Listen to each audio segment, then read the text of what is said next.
અરવલ્લી જિલ્લાના શામળાજી તાલુકામાં આદિજાતિ વિકાસ અને નાગરિક પુરવઠા રાજ્યકક્ષાના માન્ય મંત્રી શ્રી બરંડાના વરદસ્તે અરવલ્લી જિલ્લાના શામળાજી તાલુકામાં આદિજાતિ વિકાસ અને નાગરિક પુરવઠા રાજ્યકક્ષાના માન્ય મંત્રી પીસી બરંડાના વરદસ્તે શામળાજી એસટી ડેપો ખાતેથી ભગવાન બિરસા મુંડા જનજાતીય ગૌરવ પરિવહન યોજના હેઠળ 9 મિની વાહનો લોકાર્પણ કાર્યક્રમ યોજાયો।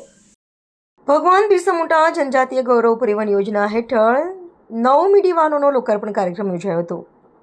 આદિજાતિ વિસ્તારોના વિકાસ માટે પરિવહન સુવિધા અત્યંત આવશ્યક છે। અંતરિયાળ વિસ્તારો અને ફળિયાઓ સુધી એસટી બસ સેવા પહોંચાડવાથી વિદ્યાર્થીઓ, નોકરિયાતો, ધંધાર્થીઓ અને સામાન્ય ગ્રામીણ નાગરિકોને નજીકના નગરો તથા બજારો સાથે જોડવામાં મોટો લાભ થશે। મુસાફરીનો સમય ઘટશે અને લોકોને તેમની રોજિંદી જરૂરિયાતો પૂરી કરવા તેમજ આર્થિક પ્રવૃત્તિઓમાં ભાગ લેવા માટે સરળતા મળશે।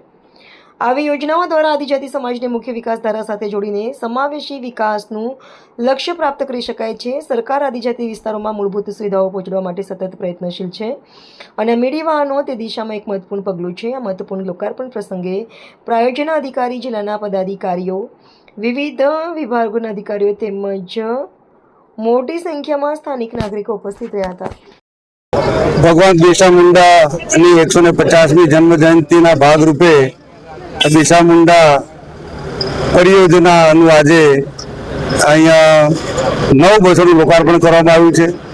આ પહેલાં 139 બસો માન્ય મુખ્યમંત્રી, માન્ય ડેપ્યુટી સીએમ સાહેબ સાથે ગાંધીનગરથી કરવામાં આવ્યું હતું અને આજે અરવલ્લી જિલ્લાની અંદર 9 બસો બાળકોને ભણવા માટે 1 થી 12 સુધીના અને કોલેજ સુધીના તમામ વિદ્યાર્થીઓને જે દૂર દૂરથી ગામડાઓમાં શહેર સુધી ભણવા આવે છે એના માટેની આ યોજના બનાવવામાં આવી છે।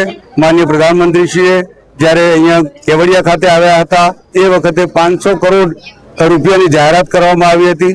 એ જાહેરાતના અનુસંધાને આ પરિયોજના બાળકો માટે, આદિવાસીઓના દીકરા દીકરીઓ માટે, શિક્ષણ માટે અને અહીંયા આ વિસ્તારના તમામ નાગરિકો અવરજવર કરી શકે, ગામ સુધી પહોંચી શકે અને સમયસર પહોંચી શકે અને સ્કૂલમાં ભણી શકે એ માટે આ યોજના શરૂ કરવામાં આવી છે અને આજે લગભગ 400 બસોનું શરૂઆત કરવામાં આવી છે અને 101 બસો હજી પણ ત્રીજા તબક્કાની અંદર માનનીય મુખ્યમંત્રી શ્રી લોકાર્પણ કરશે અને આજે આપણા વિસ્તારની અંદર અરવલ્લી જિલ્લા અને ખાસ કરીને શામળાજી, ભિલોડા અને મેઘરજ તાલુકાના તમામ વિસ્તારોને, દૂરના વિસ્તારોમાં આ બસો કાર્યરત થશે અને વિદ્યાર્થીઓ માટે, વાલીઓ માટે અને આપ સૌ માટે અહીંયા આ વિસ્તારને આ સુવિધા પૂરી પડશે।